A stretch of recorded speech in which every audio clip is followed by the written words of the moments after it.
시청자 여러분 안녕하십니까? 헬로티비 뉴스입니다. 먼저 오늘의 주요 뉴스부터 보고 오시죠.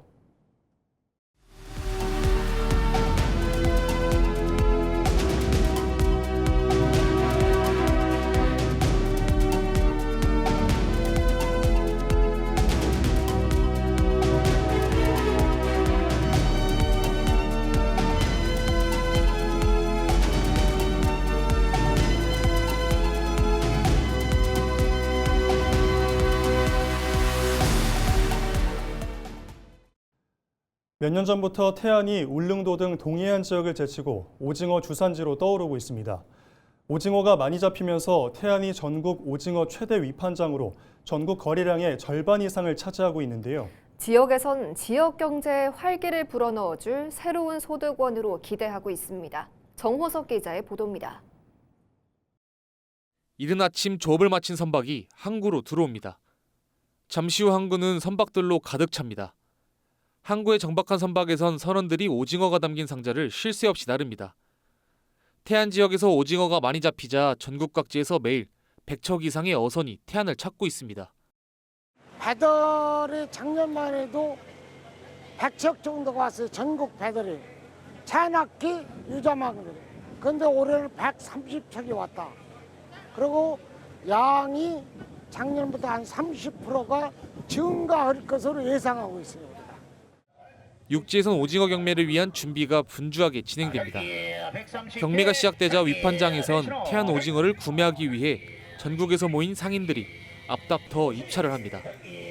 오징어 20마리가 들어있는 한 상자의 경매가는 약 5만 원으로 지난해와 비슷한 수준입니다. 현재 신진항 위판장의 오징어 거래량은 전국 오징어 거래량의 60%에 달합니다. 태안 앞바다에서 잡히는 오징어는 식감이 좋고 수도권까지 2시간 이내 운송이 가능합니다. 신선도를 유지할 수 있다 보니 수도권 등에서 인기를 얻고 있습니다. 태안이 플랑크톤이 그러니까 오징어가 먹이가 많아 있어가지고 엄청 성장이 빠르고 육질이 엄청 단단해요. 그러니까 동해안 오징어보다는 사실 서해안 오징어가 훨씬 더 맛있습니다. 동중국해의 난류 유입과 연안 수온 상승으로 태안 앞바다에 대규모 오징어 어장이 형성된 상황. 이달 들어 20일까지 태안 신진항의 오징어 위판량은 144톤에 달합니다. 위판액은 24억 원을 넘습니다. 이는 지난 2년 전 대비 약 30% 증가한 수치입니다. 어민들은 다음 달 강수량이 줄고 바다바람이 안 불면 더 많은 오징어가 잡힐 것으로 예상하고 있습니다. 아마 오징어가 지금에 비해서 한 2배 이상은 날 거니까 그 8월 한 달간은 성수기예요. 오징어가 성수기. 8월 초에는 양이 어마어마하게 나올 거니까 많이 태안에 찾아주십시오. 태안 신진항에서의 오징어 조업은 오는 9월까지 이어질 전망입니다. 매일 전국 각지에서 찾아오는 어민과 관광객이 인근 음식점과 숙박업소를 방문하면서 오징어가 새로운 지역 경제의 마중물로 자리 잡아가고 있습니다. 헬로티비 뉴스 정호석입니다. 박수현 충남지사가 김성환 기후에너지환경부 장관을 만나 발전공기업 통합본사의 충남 설치를 건의했습니다. 박수현 지사는 28일 한강홍수통제소에서 김 장관을 만나 도내의 전국 석탄화력발전소의 절반 이상이 밀집해 있는 점을 언급하며 발전사 통합본사 설치를 요청했습니다.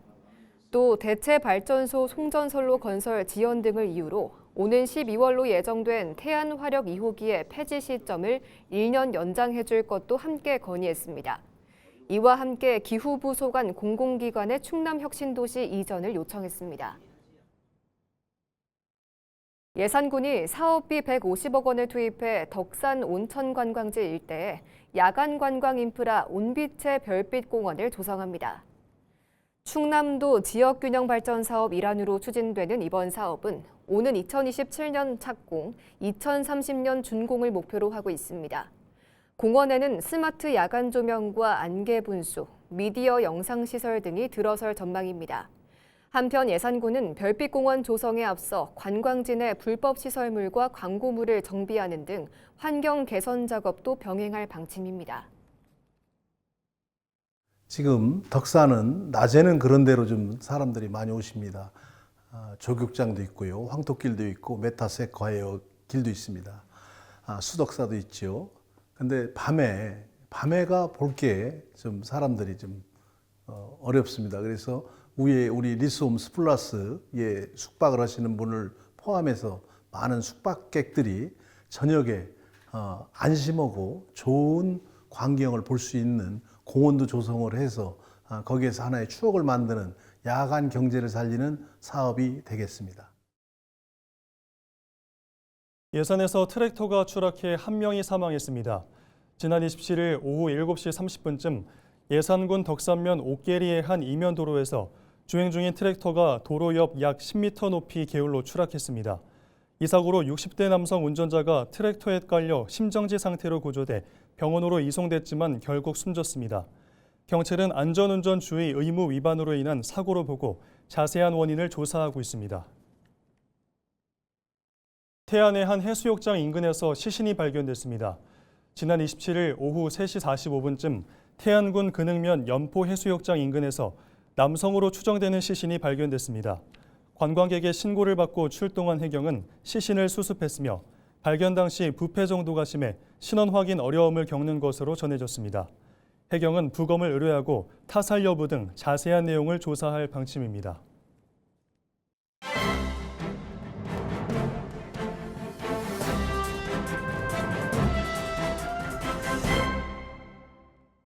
충청투데이 기자입니다. 6.3 지방선거 당일 전국적으로 투표자 수 수정 보고가 잇따른 상황 속 충청권 10개 시군구 선거관리위원회에서도 총 12건의 수정 요청이 접수된 것으로 나타났습니다. 지역별로는 충북 7건, 충남 4건, 대전 1건 등입니다. 수정 요청 12건 중 8건은 최종 투표자 수가 달라졌고 나머지 4건은 수정 절차를 거친 뒤에도 최초 보고 수치와 같았습니다. 충청권에서 변동폭이 가장 컸던 곳은 청주시 상당구였습니다.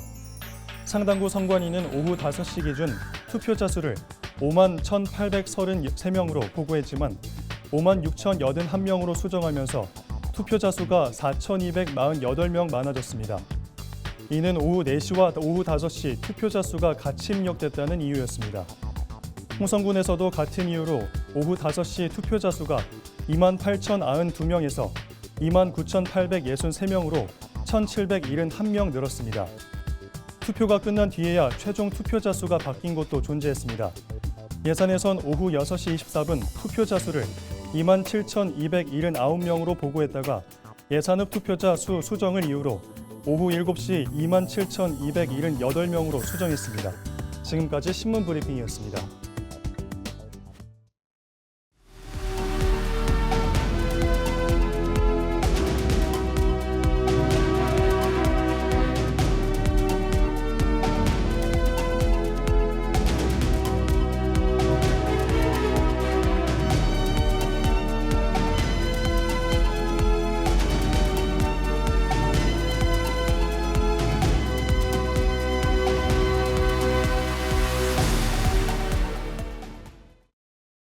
충남 지역의 당분간 무더위가 기승을 부릴 것으로 보입니다. 충남 대부분 지역에 폭염특보가 내려진 가운데 기상청은 체감온도 33도 안팎의 찜통더위가 당분간 이어질 것으로 내다봤습니다. 기상청은 온열 질환 발생 가능성이 매우 높다며 낮 시간대 격렬한 야외 활동을 자제하고 물을 자주 마셔달라고 당부했습니다. 또 축산농가에서는 송풍 장치를 가동해 축사 온도를 낮추고 농업인들도 한낮 논밭 작업을 피하며 건강 관리에 각별히 유의해 줄 것을 당부했습니다. 청양군이 민선국이 출범 이후 첫 추가 경정 예산안을 본 예산보다 716억 원 늘어난 6,394억 원 규모로 편성해 군의회에 제출했습니다.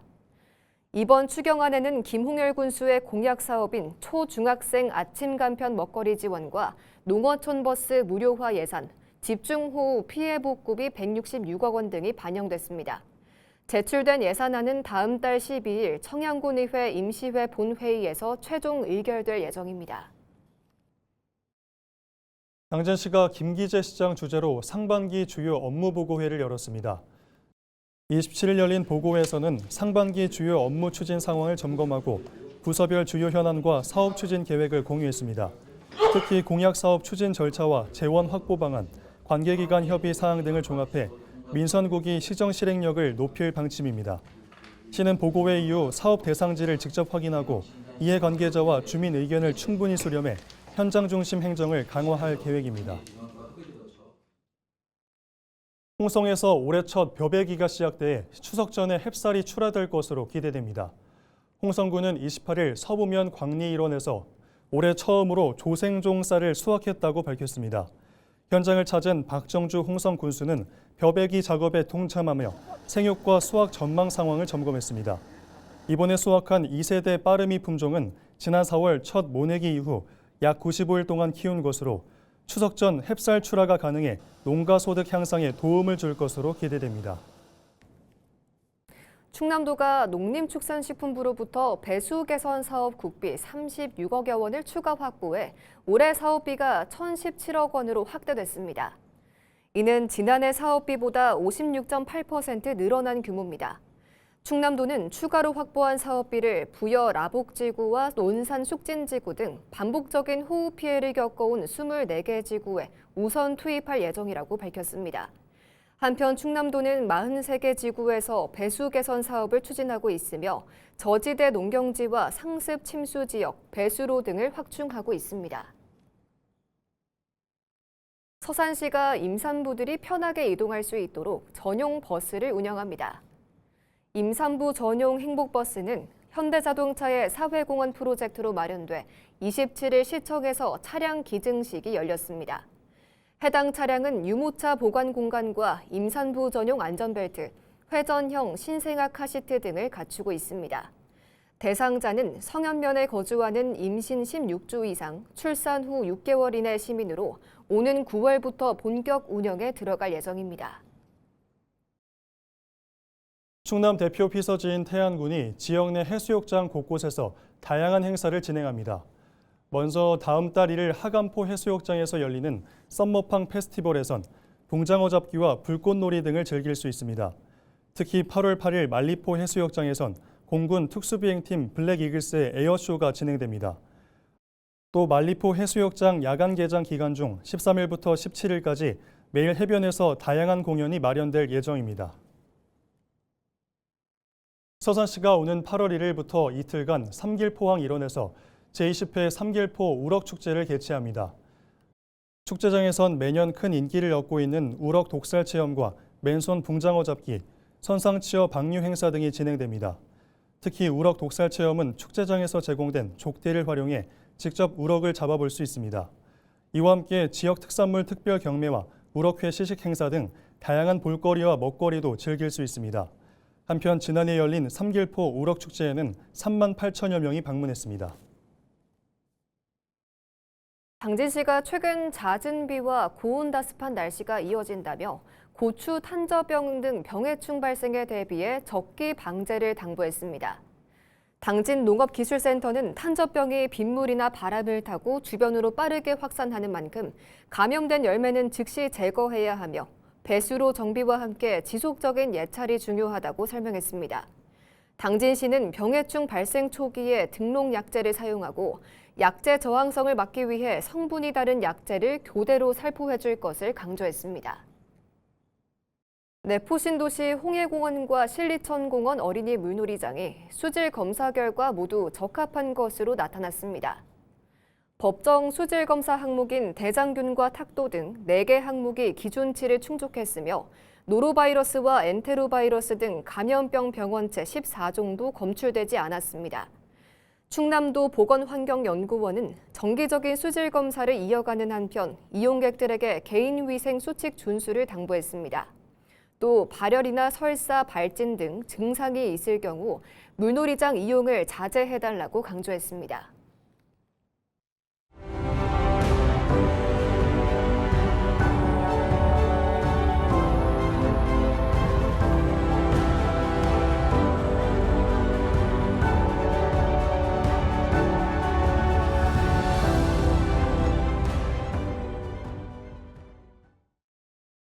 지난 주말 우리나라 갯벌 4곳이 세계 자연유산에 추가로 이름을 올렸습니다. 이 가운데 우리 지역인 서산갯벌도 포함됐는데요. 지역의 오랜 수건 사업도 한층 속도를 낼 거란 기대감이 커지고 있습니다. 등재가 결정된 현장 한범호 기자가 다녀왔습니다.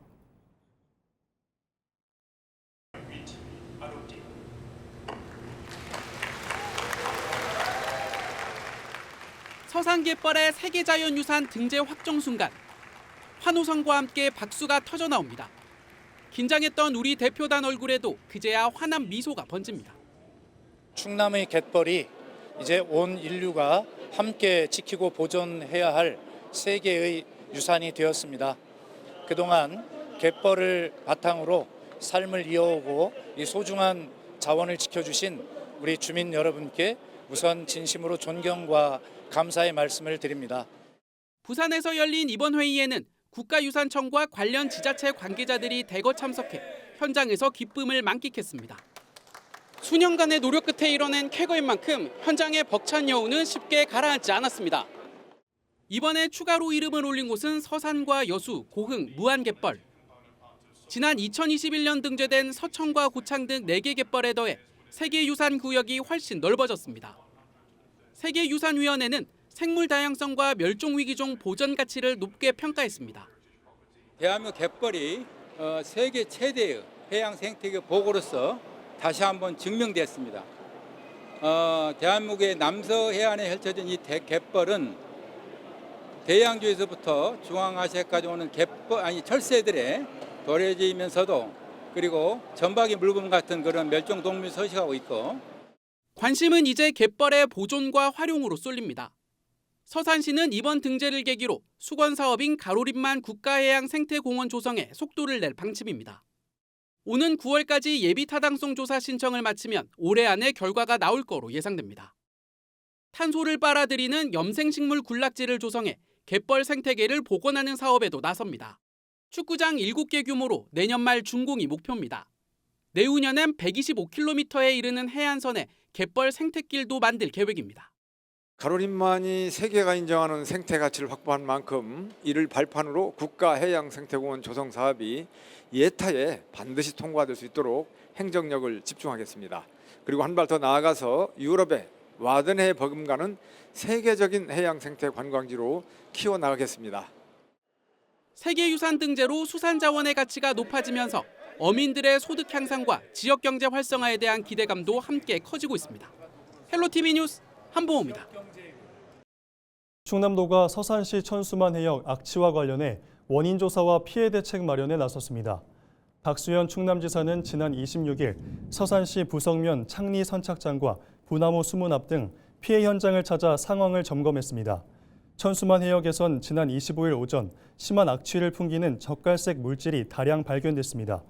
어업인들은 최근 홍성호에서 3차례 방류가 이뤄진 뒤 악취 물질이 유입돼 양식 물고기 일부가 폐사했다고 주장하고 있습니다. 충남도는 악취 물질을 제거하고 악취 물질 성분 분석 등을 통해 정확한 발생 원인을 조사할 계획입니다. 최근 3년간 충남에서 발생한 농업 분야 온열 질환 환자 3명 중 1명은 7월 마지막 주부터 8월 첫째 주 사이에 집중된 것으로 나타났습니다. 지난 2023년부터 3년간 발생한 충남 온열 질환자 676명 가운데 농업 분야 환자는 202명으로 이 가운데 약 30%는 7월 말에서 8월 초에 발생했습니다. 같은 기간 충남에서 발생한 온열 질환 사망자는 18명으로 이 가운데 농업 분야 사망자는 10명인 것으로 집계됐습니다. 충남도 농업기술원은 폭염특보 시 낮 시간대 논밭 작업을 자제하고 충분한 휴식을 취할 것을 당부했습니다. 이달 출범한 충남교육청 교권부 호관 추진단이 장기 미해결 사건 8건을 살펴보고 있습니다. 추진단은 해당 학교를 찾아 사실관계와 처리 경과를 확인하고 사안에 따라 법률 대응이나 조정 방안을 마련하고 있습니다. 앞서 추진단은 특별교육을 이수하지 않은 교육활동 침해 학생의 보호자에게 충남에서 처음으로 과태료를 부과했습니다. 추진단은 학생 학부모의 교육활동 침해 대응뿐만 아니라 교사의 부적절한 언행 등이 문제가 된 사안도 확인할 방침입니다. 한편 교권부 호관은 교원의 교육활동을 보호하기 위한 전담기구입니다. 충남교육청은 조례 개정 등을 거쳐 오는 9월 추진단을 정식 교권부 호관 조직으로 전환할 예정입니다. 이상으로 뉴스를 마칩니다. 시청해주신 여러분 고맙습니다.